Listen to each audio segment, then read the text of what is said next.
अस्सलाम वालेकुम नाज़रीन, आज का सच के साथ मैं हूं नदीम हुसैन। बजट ने जो है एक हिजान अंगेज़ी बर्पा कर दी है और दिखाई ये देता है कि लोग जो हैं वो खलजान में मुब्तला हो गए हैं। एक दबाव जो है उसको महसूस किया जा रहा है और हर तबका फ़िक्र से जो है वो सदाए एहतजाज भी बुलंद हो रही है। इसके बारे में तहफ़्फ़ुज़ात का भी इज़हार किया जा रहा है और इतराज़ात भी जो है वो किए जा रहे हैं। बल्कि आज शाहिद खाकान अब्बासी और मिफ्ता इस्माइल ने प्रेस कॉन्फ्रेंस की और उन्होंने ये बात कही कि ये बजट और मईशत जो है वो एक साथ नहीं चल सकते हैं। उसके जवाब में हुकूमत की तरफ से वज़ीर इत्तलात अता तारड़ ने जो है प्रेस कॉन्फ्रेंस में ही जवाब दिया और उन्होंने ये बात कही कि बहुत से इकदाम जो हैं वो किए गए हैं और इसके बहुत से फ़वाइद जो हैं वो यकीनन नज़र आ भी रहे हैं और नज़र आएंगे भी। उन्होंने महंगाई कम करने की बात की, उन्होंने प्राइवेटाइजेशन की बात की और कहा कि पीआईए प्राइवेटाइजेशन होने जा रही है और उसके बाकी पे भी काम जारी है। इसके अलावा उन्होंने पीडब्ल्यूडी का इदारे के बंद किए जाने की बात की। लेकिन देखने की बात यह है कि बहसीत मजमूई अगर देखा जाए तो बिजली और गैस के बिलों ने यकीनन अवामुन्नास को जो है एक ज़हनी अजियत के अंदर डाल दिया है। उसके साथ साथ अब जो मज़ीद टैक्सेशन है इसके असरात और मुज़मिरात अब आना शुरू होंगे और उसके नतीजे में महंगाई जो है वो बढ़ेगी, कम नहीं होगी। और ज़ाहिर है कि मिडिल क्लास तबका जो है उसके ऊपर बहुत ज़्यादा बोझ जो है वो डाल दिया गया है और उसके नतीजे में उनकी जो क़ुव्वत इस्तिताद है वो अब मसदूद होकर रह गई है। इस सूरत हाल के अंदर से क्या सिर्फ़ IMF को लेकर ऐसे तरजीहात का तयन करना कि जिसके नतीजे में आवाम जो है उनको कोई रिलीफ़ ना मिल पाए और आप सिर्फ़ इदाद व शुमार के जो गोरख धंधा है उसके अंदर ये साबित करने की कोशिश करें कि आपके जो अखराजात हैं उसके लिए आप वसाइल पैदा करेंगे। लेकिन जो एक संजीदा इस्लाहाती अमल है ज़ाहिर है वो इस बजट के अंदर दिखाई नहीं दे रहा है और यही सबसे बड़ी मोतरज़ होने वाली बात है। और ज़ाहिर है कि इसको अब अपोजिशन जो है वो लेकर चल रही है। जमात इस्लामी ने 12 जुलाई को इस्लामाबाद में धरने का ऐलान किया और उन्होंने कहा है कि वो इस हवाले से हुकूमत के साथ जो है फिर कोई फ़ैसला करके उठेंगे।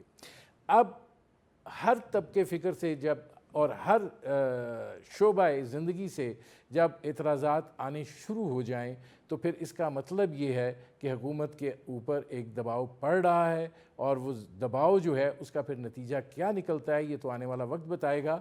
लेकिन इसमें बहुत से सवालात हैं और आज इन सवालात का जवाब हासिल करने की जो है वो कोशिश करेंगे। इस वक्त हमारे साथ मौजूद हैं खुर्रम शहजाद साहब, मुमताज़ मुआशी तजिया निगार हैं। खुर्रम साहब, ये जो एक बात कही जा रही है इसका एक स्टेट ज़रा एनालिसिस कीजिए कि ये बजट और मईशत जो है वो इकट्ठे नहीं चल सकते। अस्सलाम वालेकुम। सबसे पहले तो बहुत शुक्रिया मुझे लेने के लिए। देखें, बजट और मईशत साथ साथ चलते हैं, लेकिन बजट में अगर बहुत सारी ऐसी चीज़ें हैं जो कि ज़रूरी थी और वो नहीं हुई, तो डेफिनेटली फिर मईशत पे उसका इम्पैक्ट आता है। और इसमें इस बजट में कुछ अच्छी चीज़ें हैं, लेकिन कुछ चीज़ें ऐसी हैं जो कि एक्सपेक्टेशंस थी बिजनेस कम्युनिटी की, एक आम आदमी की, सैलरी क्लास की, नॉन सैलरी क्लास की, वो चीज़ें उस तरह से नहीं हुई और डेफिनेटली बर्डन जो है वो सैलरी क्लास पर नॉन सैलरी क्लास पे आया है।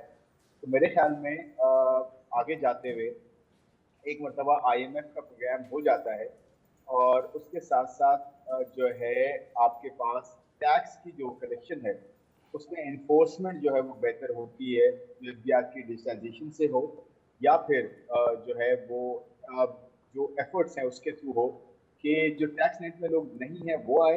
प्लस जो सेक्टर्स हम अब बात करते हैं जिनका आपको याद है, एग्रीकल्चर है, रियल स्टेट है, होलसेल रिटेल एंड ट्रेड है, इनका जो पोर्शन है ना वो तकरीबन बनता है 1 खरब रुपया, 1 ट्रिलियन रुपीज टैक्स का खाली। उसके अलावा सेल्स टैक्स है 2.1 ट्रिलियन, 2100 अरब रुपए का सेल्स टैक्स जो है वो चोरी होता है या जो है ना डॉक्यूमेंटिंग होता है। उसके अलावा 3.9 ट्रिलियन, 3900 अरब रुपए का इंसेंटिव जो है वो दिया जाता है डिफरेंट सेक्टर्स को, डिफरेंट जो है वो लॉबीज को। तो देखिए, बात यह है कि अगर हम सही डिसीजन सही लेंगे विल के साथ तो आपकी इकोनॉमी कभी भी ठीक नहीं होगी। आपकी इकोनॉमी में हमेशा प्रॉब्लम्स रहेंगी। आप ज़्यादा से ज़्यादा जो है वो खराब हालत में जो है वो होते चले जाएंगे और महंगाई भी आपकी नीचे नहीं आएगी। तो मेरे ख्याल में ये जो एफर्ट्स हुई है बजट में कुछ चीजें अच्छी थी, लेकिन मुझे लगता है कि कुछ ऐसी चीजें हुई हैं जिसकी वजह से, जिसमें मैंने अभी जो नाम लिया कि टैक्स कलेक्शन है मेन चीज, बल्कि आपको टैक्स बढ़ा दिया है ताकि बढ़ाने से कुछ नहीं होता, डॉक्यूमेंटेशन का अमल रुक जाता है। तब देखिए मैं एग्जाम्पल देता हूँ कि अगर किसी ने जो है एक एक नॉन सैलरीड पर्सन है, मिसाल के तौर पर एक डॉक्टर है और वो डॉक्टर कमाता है 5 लाख से 7 लाख रुपया महीना, तो आधे आधे पैसे वो, अब ये आधा साल वो गवर्नमेंट के लिए काम करेगा, स्टेट के लिए, तो वो क्यों करेगा? उससे बेहतर नहीं है कि वो कैश में काम करे, और कैश इकोनॉमी ऑलरेडी आपकी बहुत फ्लरिश है। तो ये कुछ ऐसे इकदाम किए गए हैं जिसकी वजह से कैश इकोनॉमी बढ़ जाएगी और टैक्स भी इकट्ठा नहीं होगा उस तरह से। तो हमें इवेंचुअली आप देखिएगा 3 महीने 6 महीने में एक मिनी बजट लाना पड़ेगा जिसमें हम वही काम कर रहे होंगे जो हमें इस बजट में करने चाहिए थे, यानी कि उन सेक्टर से टैक्स लेना चाहिए था जहाँ से नहीं लिया गया, जिसकी वजह से आपकी इकोनॉमी जो है वो नहीं, टैक्स आएगी। इसमें ये काम इसमें आगे इसमें इसमें खुर्रम शहजाद साहब, देखिए गुजारिश ये है कि जब आप इस तरह की रवैया इख्तियार करते हैं तो मसाइल तो उस वक्त बढ़ते हैं। दुनिया की मिसालें सामने हैं। आप एक सादा तरीक़ाकार क्यों नहीं इख्तियार कर लेते और लोगों को इंसेंटिवाइज क्यों नहीं कर लेते कि वो रज़ाकाराना तौर पर टैक्स नेट के अंदर जो है वो आए? जब इस तरह की सूरत हाल होगी और एक खौफ की कैफियत आप पैदा कर रहे हैं, फिर आप रेट्स इतने हाई कर रहे हैं कि जो बेचारा दे रहा है उसके लिए मसाइल जो हैं वो पैदा हो रहे हैं। तो इसका कोई इलाज था नहीं, सोचा नहीं गया, या वो क्रिएटिविटी नहीं हो पाई? अच्छा, इसमें क्रिएटिविटी की जरूरत भी नहीं है, पता है आपको, इसमें कोई ऐसी चीज की जरूरत नहीं है कि आपको बहुत ज्यादा सोचना पड़े कि जी हल क्या है, प्रॉब्लम्स क्या है। हल आपके सामने है। सेक्टर्स वो हैं जिन पर टैक्स लगा हुआ है लेकिन कलेक्ट नहीं होता। मिसाल के तौर पे जैसे मैंने एग्जांपल दी, मैं आपको नंबर देता हूँ। एग्रीकल्चर सेक्टर जो है वो, उसका इकॉनमी में साइज है 90 अरब डॉलर, और उसकी जो इनकम है, एस्टिमेटेड इनकम, वो है 9 अरब डॉलर, 9 से 15 अरब डॉलर के करीब, ठीक है, मिनिमम। इससे ज़्यादा भी हो सकती है। तो उस पर अगर मैं टैक्स अप्लाई करूँ सीधे सीधे 10 से 15%, मैं 29, 30, 35% नहीं कर रहा, मैं मिनिमम टैक्स करता हूँ जी, चले 10% या 15%, 375 अरब रुपये बनता है टैक्स साल का। इसी तरह से रियल एस्टेट पे टैक्स लगा हुआ है। आप सीबीटी कह लें, आप सीटीटी कह लें, आप स्टैंप ड्यूटी कह लें, बहुत सारे टैक्सेस लगे होंगे। 10-12% का या 15% का टैक्स इंसिडेंस है आपके रियल एस्टेट पे, ट्रेडिंग पे भी। तो कलेक्ट कहाँ होता है वो? उसका इम्पैक्ट पता है आपको कितना है? वो तकरीबन है 380 अरब रुपया। उसमें ऐसा भी है कि रेंटल यील्ड जो है ना, पाकिस्तान में जो जो इंडिविजुअल्स प्रॉपर्टी ओन करते हैं, उनकी रेंटल यील्ड 5% है। 13 अरब डॉलर की वैल्यू है उसकी, टोटल रेंटल यील्ड और प्रॉपर्टी जो ओन कर जाती है उसकी। और टोटल जो रियल एस्टेट का साइज है $1 ट्रिलियन से ऊपर है हमारे अर्बन, और कुछ हिस्सा अगर मैं रूरल करा दूँ, ये भी वो है जो प्राइवेट है बेसिकली। तीसरा जो है सबसे बड़ा रिटेल होलसेल ट्रेड है। इसका इकोनॉमी के अंदर जो साइज है वो है 70 अरब डॉलर। अब 70 अरब डॉलर का मैं सीधे सीधे टैक्स अगर कैलकुलेट करूँ, तो कहते हैं ना 2.5 मिलियन दुकानें और ट्रेडर्स हैं, रिटेलर्स हैं, इनका नदीम साहब टैक्स बनता है 300 बिलियन रुपया, ठीक है। और फिर मैंने पहले बात की स्मगलिंग और आप अंडर इन्वॉइसिंग से 700-750 रुपये का टैक्स जो है ना वो जाया कर रहे हैं। फिर 2.1 ट्रिलियन का सेल्स टैक्स, टोटल मिला के 7.8 ट्रिलियन का टैक्स इकट्ठा हो सकता है अगर हम इन्फोर्समेंट पे जाएं, यानी कि हम उसको कलेक्ट करने में कामयाब हैं। एक्चुअली फेलियर यहाँ पर है, और हम सैलरीड क्लास को 70 अरब के चक्कर में दबाते जा रहे हैं, या फिर कॉर्पोरेट सेक्टर को जो है वो 40-40, 50-50% टैक्स लगा के दबाते जा रहे हैं। तो देखिए, इसमें कोई रॉकेट साइंस नहीं है, इसमें कोई ऐसी चीज नहीं थी कि इनोवेशन को चाहिए होती कि जी किस तरह हम जो है वो कहाँ से टैक्स इकट्ठा करें। ये मसला नहीं है कहाँ से करें, कैसे करें, करना किसने है और बिल क्या है, ये इम्पोर्टेंट। वो मुझे लगता है कि वो लेकिन बड़े इसमें अब आप ये देखें ना कि ज़ाहिर है इस वक्त सैलरीड क्लास जो है वो अपने आप को बहुत ज़्यादा दबाव के अंदर महसूस कर रही है, और जाहिर है कि उनको तो अब ऐसे लग रहा है कि जैसे वो कमाएंगे ही हुकूमत के लिए। तो अब ऐसी सूरत हाल के अंदर आपको क्या दिखता है कि क्या हुकूमत जो है वो इस पोजीशन में नहीं है कि कोई और जगह टैब करके सैलरी क्लास के लिए कोई रिलीफ निकल सके? देखें, अब 1 लाख की इनकम भी कोई इनकम नहीं है जो आपके बिजली और गैस के बिल और पेट्रोलियम प्राइसेस जहाँ पे चली गई हैं, और हम ये लोग हैं, इन्होंने सेहत भी ख़रीदनी है, एजुकेशन भी ख़रीदनी है, हर चीज़ ख़रीदनी है, और मार्केट की जो महंगाई है, जो आप रिटेलर्स पे टैक्स डाल रहे हैं, वो भी इधर ही शिफ्ट होगा दबाव। तो इसका क्या होगा फिर? सर मैंने ये तो बताया आपको, बिल का प्रॉब्लम है ना। आपके पास है ना टैक्सेस का, मैंने भी आपको देखिए डिटेल्स आपको दी हैं। तो मैंने आपको ये कहा ना कि देखें 7.5 पौने 8 ट्रिलियन रुपए का, यानी कि 7800 अरब रुपए का टैक्स आप इकट्ठा कर सकते हैं, या उसको कलेक्ट करके, या उसको जो है वो चोरी से बचा सकते हैं। इसका आधा कर लें, ठीक है। मिसाल के तौर पर अगर मैं 7.8 ट्रिलियन रुपया कहता हूँ, तो वो आपकी डेट सर्विसिंग का बनता है 82%, और आपके आज के जो टैक्स का टारगेट है उसका 62% बनता है। तो मैंने तो आपको हल बताया है कि देखें कहाँ से टैक्स इकट्ठा हो सकता है, क्या किया जाए। इन्फोर्समेंट का इशू है, विल का प्रॉब्लम है। ये सैलरी क्लास पे कुछ टैक्स नहीं हो सकता, मतलब ये टैक्स हटा सकते हैं, कम भी कर सकते हैं। मैं आपको एग्जांपल देता हूँ। देखें इस वक्त जो है ना, इंडिया में, बांग्लादेश में, चाइना में मैक्सिमम जो स्लैब्स हैं सैलरी के, वो 25 से 30% के बीच में, और जीसीसी कंट्री में जीरो टैक्स है पर्सनल, ठीक है। और आपकी कंट्री में इस वक्त जो सैलरी क्लास के टैक्स है वो 39% हो गया है। मैक्सिमम स्लैब की बात कर रहा हूँ, जो बंदा 5 लाख 7 लाख या 8 लाख या 10 लाख महीना कमाता है उस पर। और जो नॉन सैलरी क्लास है, जैसे मैंने डॉक्टर्स की एग्जाम्पल दी, आर्किटेक्ट है, एजुकेशन है, वैसे तो बहुत कम डॉक्यूमेंटेड है, सारे कैश पे काम करते हैं, लेकिन उन पर भी टैक्स बढ़ गया, 50% टैक्स हो गया उन पर। अब मुझे बताएं कि आपके कॉर्पोरेट टैक्स रेट 50% है, और जो ये वाला टैक्स रेट है पर्सनल, ये भी 50 से बढ़ रहा हो, तो आधा साल तो आप स्टेट के लिए काम कर रहे हैं, ठीक है।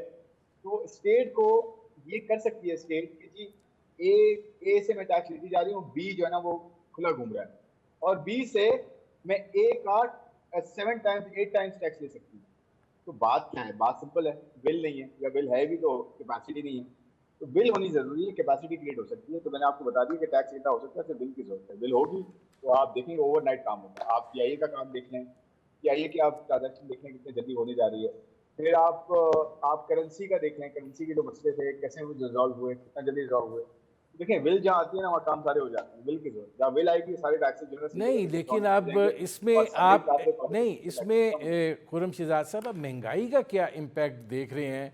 जो ये सारे टैक्सेशन इन प्लेस जब आज से हुई है, तो इसका हुकूमत तो क्लेम कर रही है जी हम 11% पे महंगाई ले आए हैं, लेकिन अब जब बाज़ारों में अभी बजट का ऐलान नहीं हुआ था तो सूरत हाल बदलना शुरू हो गई थी, और अब इसका क्या इम्पैक्ट आएगा? देखिए महंगाई में आपको इसमें एक इम्पैक्ट नजर आएगा, जैसे कि काफी प्रोडक्ट्स पे जिन पे जीएसटी कम था या नहीं था उस पर लग गया, ठीक है। तो महंगाई का इम्पैक्ट तो आएगा, क्योंकि सारी चीजें पास ऑन होती हैं। जैसे आपने रिटेल का भी कहा कि 2.5% जो लगा है उसमें होलसेल ट्रेड और उस पे रिटेलर्स पे, वो पास ऑन हो जाएगा। जो नॉन रजिस्टर्ड है 2.5% है, वो पास ऑन कर देंगे प्राइस में। तो सारा इम्पैक्ट कंज्यूमर के ऊपर ही आता है। तो डेफिनेटली उसका एक आपको अगले 3-4 महीने में इम्पैक्ट महंगाई पे आता नजर आएगा। लेकिन अच्छी बात यह है कि जो पेट्रोल की कीमतें, डीजल की कीमतें नीचे आई हैं और रुपया स्टेबल है, और पिछले साल महंगाई ज़्यादा थी, तो बेस की वजह से आपको नंबर छोटा नजर आएगा। लेकिन बिजली की कीमतें दोबारा बढ़ रही है, 7 रुपये बढ़ा दिए नेपरा ने, उसका एक इम्पैक्ट आएगा। तो महंगाई आपको, मुझे लगता है कि वो 14-15%, 16%, जो कि स्टिल बहुत बड़ा नंबर है। रीजन से डबल महंगाई होगी, ये कम नंबर नहीं है। महंगाई आपके यहाँ रहेगी, और फिर वही शरह सूद में बहुत ज्यादा कमी तो नहीं है।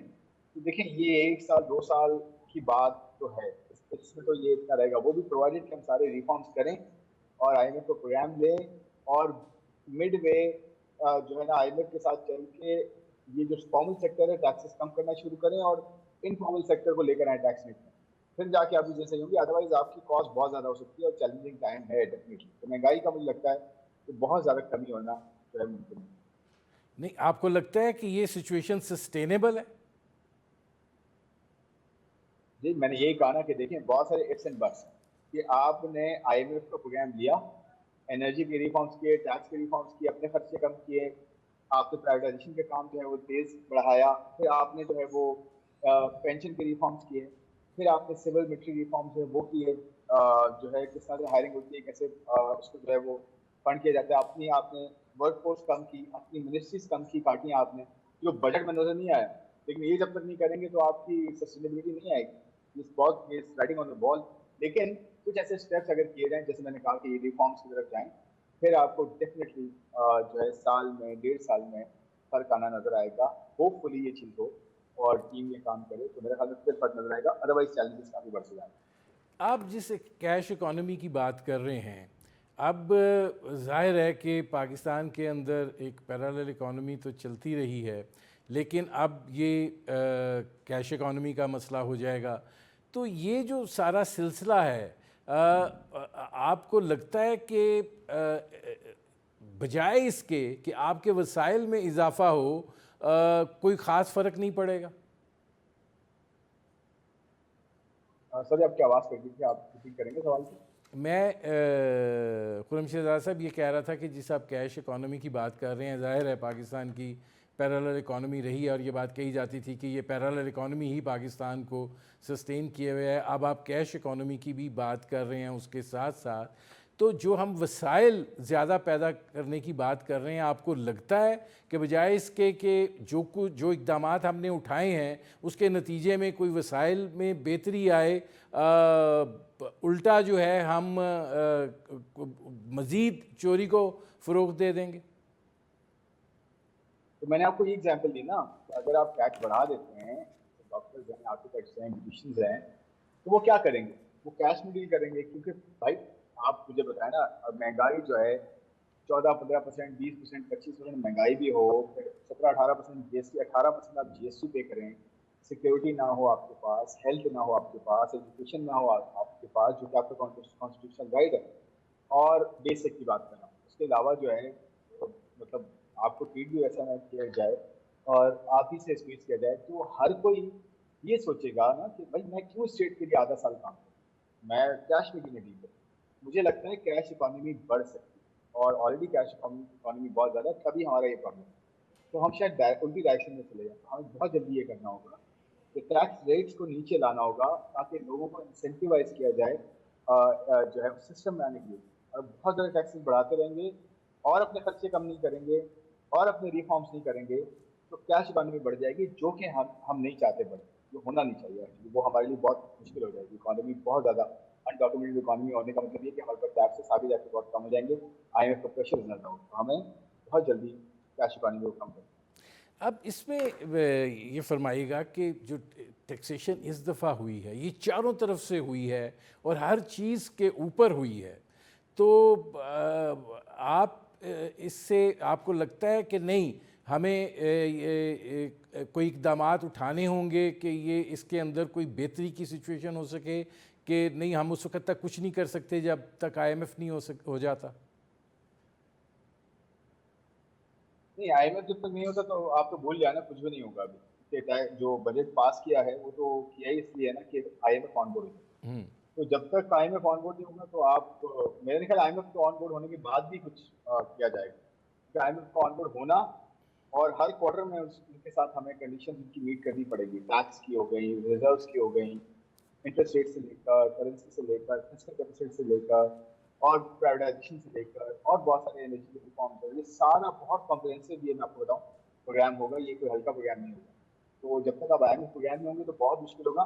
ये हो सकता है कि आप 2-3 क्वार्टर्स में अच्छी परफॉर्मेंस दिखाएं, फिस्कल डेफिसिट अच्छा हो, आपका बेहतर हो, डेफिसिट कम हो, रिजर्व लेवल आपके बेहतर हो जाए इस तरह, तो फिर आपको रिलैक्सेशन इंटरेस्ट रेट्स पे मिल सकती है, फिर आपको रिलैक्सेशन ये मिल सकती है कि आप टैक्स पे अगर और इकदाम कर रहे हैं, दूसरी जगह टैक्स पे कर रहे हैं, तो सैलरी क्लास पे कहीं 1 साल में जाके कम कर दें टैक्स उसको और फॉर्मल सेक्टर से कम कर दें, या 6 महीने 8 महीने जो है उसके बाद जाके कोई मिनी बजट ला कर दें।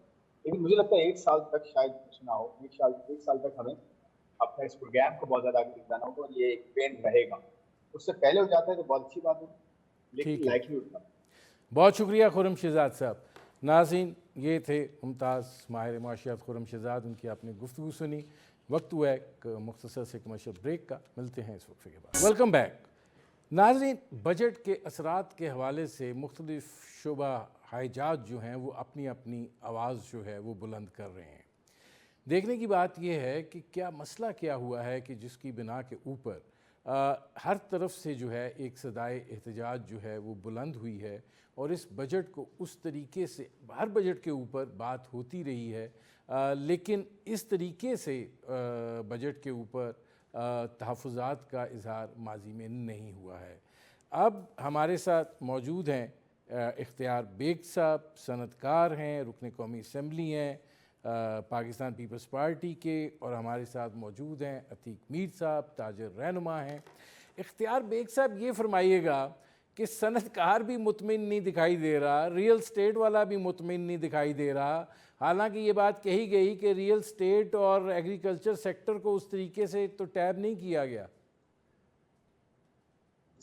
जी देखिए जी, ये बजट में सबसे बड़ी तो गलती उस वक्त हुई है कि जब एफबीआर ने 40% इजाफी टैक्स रेवेन्यू आने वाले साल मान लिया और 12,900 अरब रुपए का 40% इजाफी रेवेन्यू वसूली का हदफ उन्होंने रखा है। अब वो पैसे 3,500 अरब रुपए कहाँ से आएंगे? तो वो उन्होंने हर एक के पॉकेट में गए। सैलरी क्लास को भी उन्होंने एक तरफ से 15% और 20% दे रहे हैं और दूसरी तरफ से 22% टैक्स की शक्ल में वापस ले रहे हैं। तो मुलाजमीन को एंड ऑफ द डे या तो बचा नहीं कुछ, 1 या 2% बचा।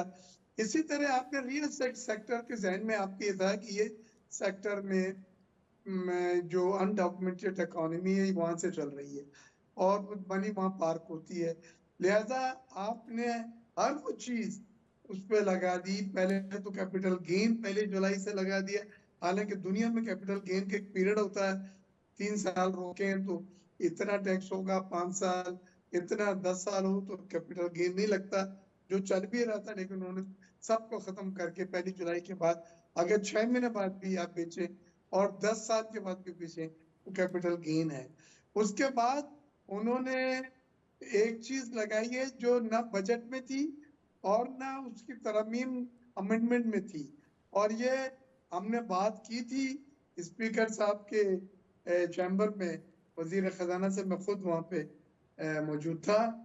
और वो ये इन्होंने जो 10 लाख रुपए 1,000 गज के मकान के ऊपर और 15 लाख रुपए 2,000 या उससे बड़े मकान पे लगाया है, ये एक तबाही फेर दी है इन्होंने कि ये अनअफोर्डेबल है। ये तो इतना किराया नहीं मिलता भाई जितना इन्होंने 15 लाख रुपए या 10 लाख रुपए, तकरीबन लाख रुपए महीना, वो तो सैलरी भी नहीं है लोगों की। लोगों ने वालिदैन के मकानों में रह रहे हैं 1000 गज में। तो एक ये बहुत, जिसको मैं प्रोटेस्ट करता हूँ, जिसको मैं क्रिटिकली, मैंने अपने कॉलम में भी आज छपा, जंग में आपने पढ़ा होगा। और मेरी कल भी मीटिंग है सनतकारों से, towel association, towel manufacturer association वालों ने बुलाया लंच पे, मैं वहां पे भी जा रहा हूँ। उनको भी इस बात का सख्त एतराज है कि ये 1% जो final tax discharge of liability होता था, अब उसे नॉर्मल टैक्स रजीम में 29% पे ले गए। और अगर कंपनी प्रॉफिट ज्यादा कर रही है तो 10% सुपर टैक्स भी है।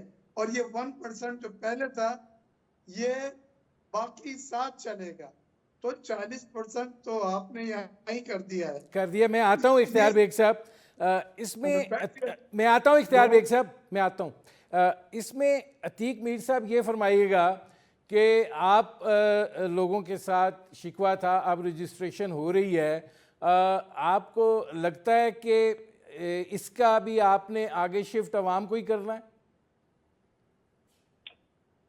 पहली बात तो ये कि ये मफरूजा है कि रजिस्ट्रेशन हो रही है, इसलिए कि देखें इस बजट का असेंबली में पेश किया जाना, उसका पास किया जाना, वो एक अलग मैटर था। बजट के ऐलान से लेकर फाइनेंस बिल के पेश करने तक। अब आज 1 जुलाई है और 1 जुलाई से इसका इम्प्लीमेंटेशन है।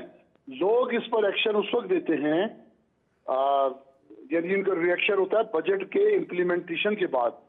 तो अभी लोगों को समझ भी आएगा कि ये कितनी जहरीली सुई है जो उनको तकलीफ पहुंचा रही है।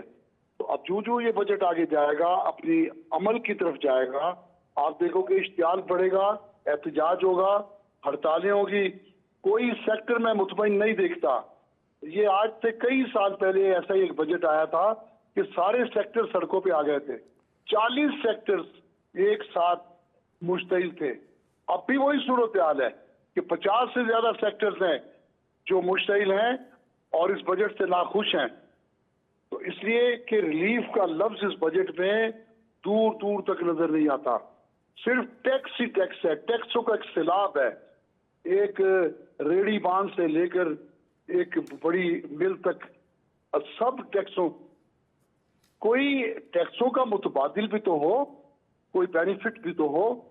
आपने देखा पिछले मालियाती साल में जो इक्तिसादी सर्वे रिपोर्ट आई है उसमें कोई भी हदफ पूरा ना हो सका।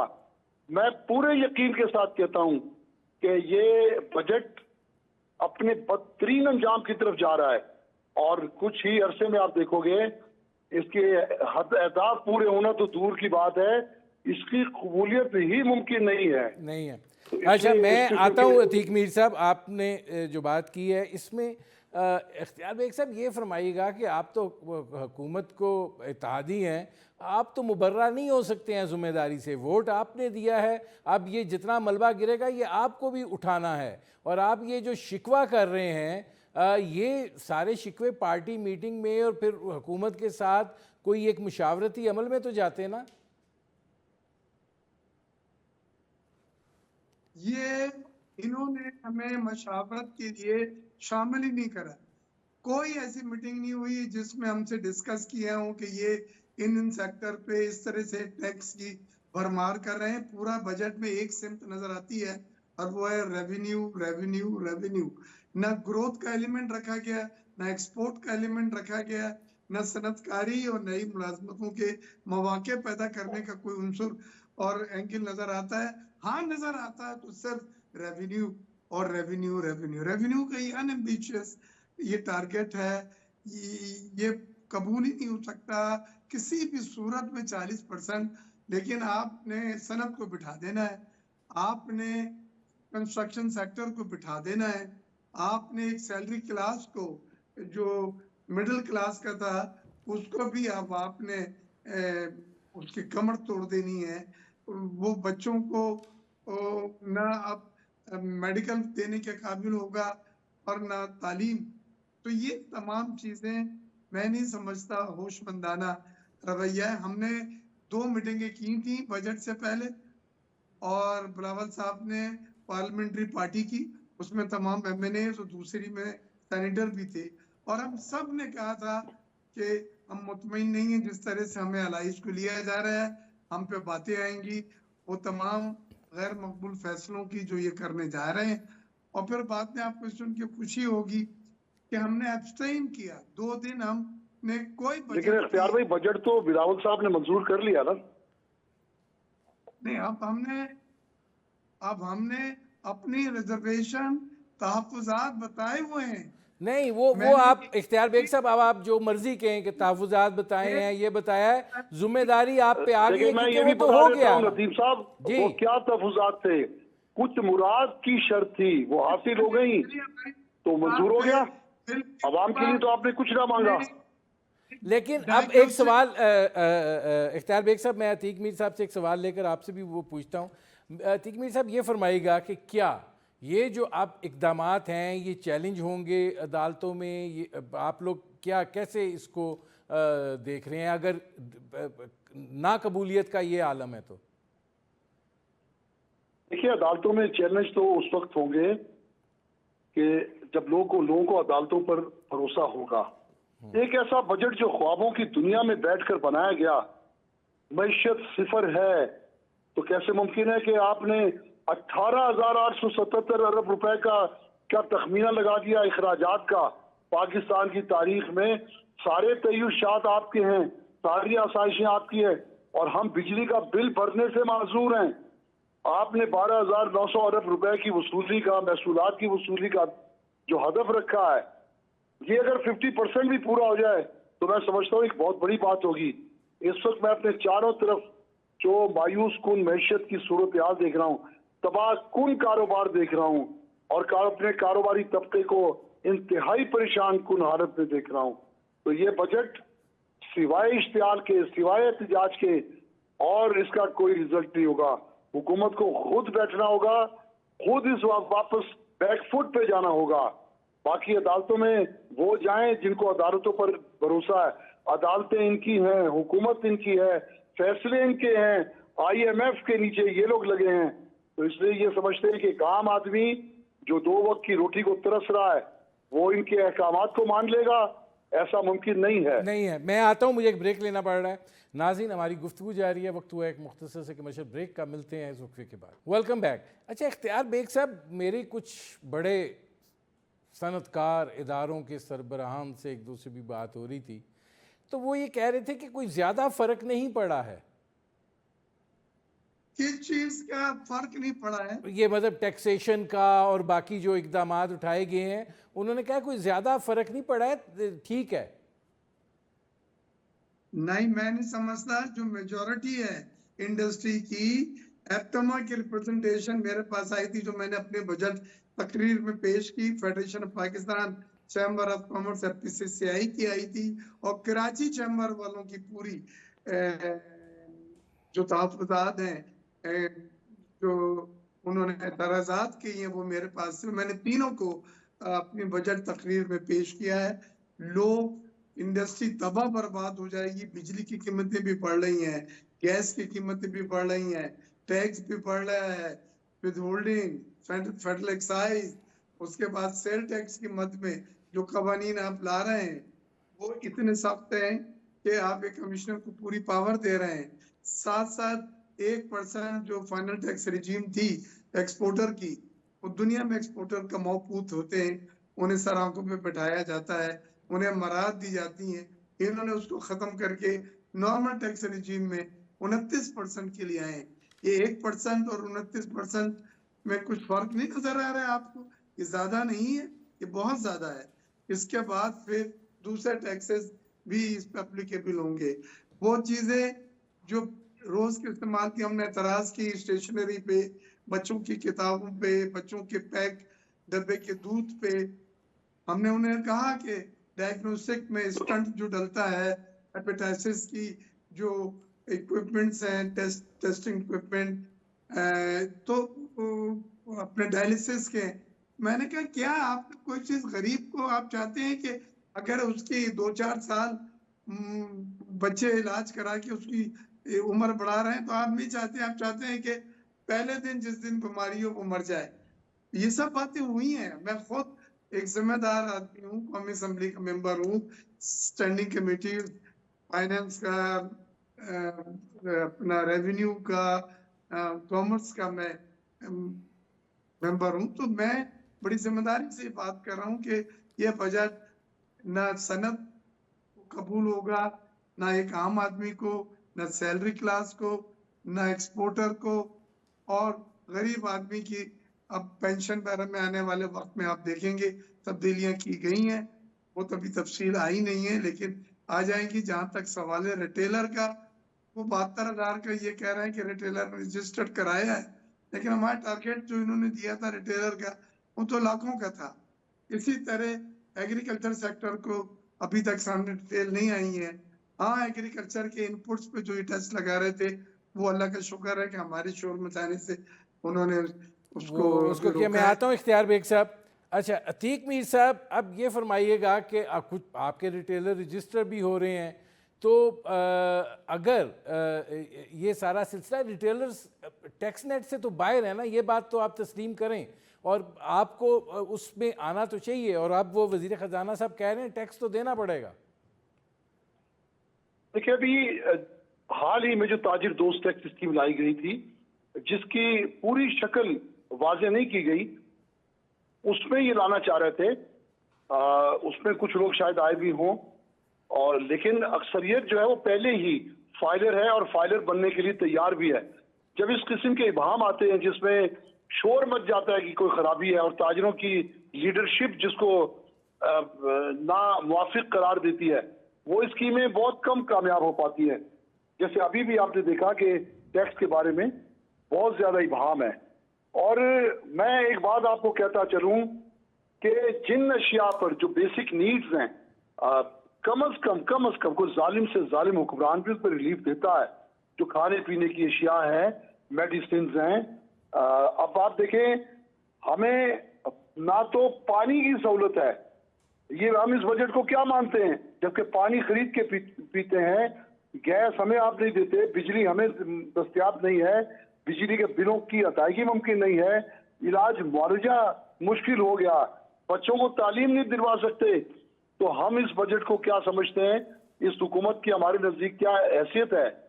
तो हम ये समझते हैं कि अगर आप चाहते हैं हमारे अंदर टैक्स का जज्बा पैदा हो, जिस तरह बरतानिया में, फ्रांस में, इटली में हम देखते हैं, जर्मनी में देखते हैं कि वो वैल्यू एडिड टैक्स को किस जिम्मेदारी से अदा करते हैं, क्योंकि उन्हें कई सहूलतें हुकूमत की तरफ से हासिल हैं, जिसमें इलाज मुआवजा और तालीम ये मुफ्त है। और हमारे यहाँ क्या हाल होता है आपको इसका अंदाजा है। तो कहीं ये हुकूमत चले जो कुछ भी करती है करे, भाई किसी मामले में अवाम को रिलीफ तो दे। अवाम की हालत ये है कि कारोबार दिन ब दिन तबाही से दो चार हैं, नई फैक्ट्री को लग नहीं पा रही है, सरमायाकारियां रुक नहीं पा रहा, लाखों नौजवान स्किल्ड होकर इस मुल्क से बाहर चले गए। तो आपने बजट में कोई ऐसी चार्मिंग तो रखते कि कोई सरमायाकारी करता, कोई फैक्ट्री अपनी बढ़ाता, कोई तिजारत में बेहतरी लाता, लेकिन आपने तो सब कुछ भगा दिए और उसके बाद पहाड़ खड़ा कर दिया कि ये हमारा हदफ है। सही तो ये तो मैं आता हूँ जी, मैं आता हूँ अतीक मीर साहब। अब इसमें इख्तियार बेग साहब ये फरमाइएगा कि अब ये मामला आगे फिर आपको कैसे दिखाई दे रहा है अनफोल्ड होता हुआ, क्योंकि हुकूमत तो डिटर्मिंड है कि जो बजट उन्होंने पेश किया है वो ज़ाहिर है IMF की मुशावरत से पेश किया है, IMF का प्रोग्राम भी बहुत ज़रूरी है। तो क्या आपको आगे अनफोल्ड होती हुई सिचुएशन दिखाई दे रही है, जबकि सियासी तौर के ऊपर भी इस बजट की मुज़ाहमत जो है वो शुरू हो गई है। जमात इस्लामी ने 12 जुलाई को इस्लामाबाद में धरने का ऐलान किया है। देखिए, मैं क्योंकि मेरा बिजनेस कम्युनिटी से गहरा ताल्लुक है, 30 साल से तमाम चैम्बर्स, एसोसिएशन, फेडरेशन जो अपेक्स बॉडी है वहाँ का मैं सीनियर नायब सदर और एक्टिंग प्रेसिडेंट बना रहा हूँ। तो मुझे पता है कि ये बजट इस हाल में नाकाबिल कबूल है, वर्केबल नहीं है। ये आप थोपेंगे इंडस्ट्री के ऊपर, एक्सपोर्टर्स के ऊपर, तो एक्सपोर्ट बढ़ने के बजाय कम होगी। लिहाजा जरूरत इस बात की है कि स्टेक होल्डर के साथ बैठ के इसमें सेटल किया जाए, मेक इट वर्केबल। इसी तरह वो चीजें जो सैलरी पेशा अफराद को आपने निचोड़ा है, अब ये गिमिक्स अपने लोगों के साथ नहीं चलते कि एक हाथ से आप 15-20% उनकी सैलरी बढ़ा रहे हैं, दूसरे हाथ से 22% टैक्सेस आपने उसमें इजाफा कर दिया है, वो सब निकल गया। ये भी चीजें अच्छी नहीं दी गई हैं। जो ज़रूरी इनपुट्स पे ये टैक्स लगा रहे थे ट्रैक्टर के ऊपर और पेस्टिसाइड्स के ऊपर, बीजों के ऊपर, वो तो हमने कहा कि एक ज़राअत ही नहीं इस साल बचाया। 6.5% जो उसकी ग्रोथ थी, खुदा के वास्ते पे एग्रीकल्चर को तबाह ना करें कि उसके इनपुट्स पे आप टैक्स लगाएं, उसको फिर हमने कम करवाया या खत्म कराया।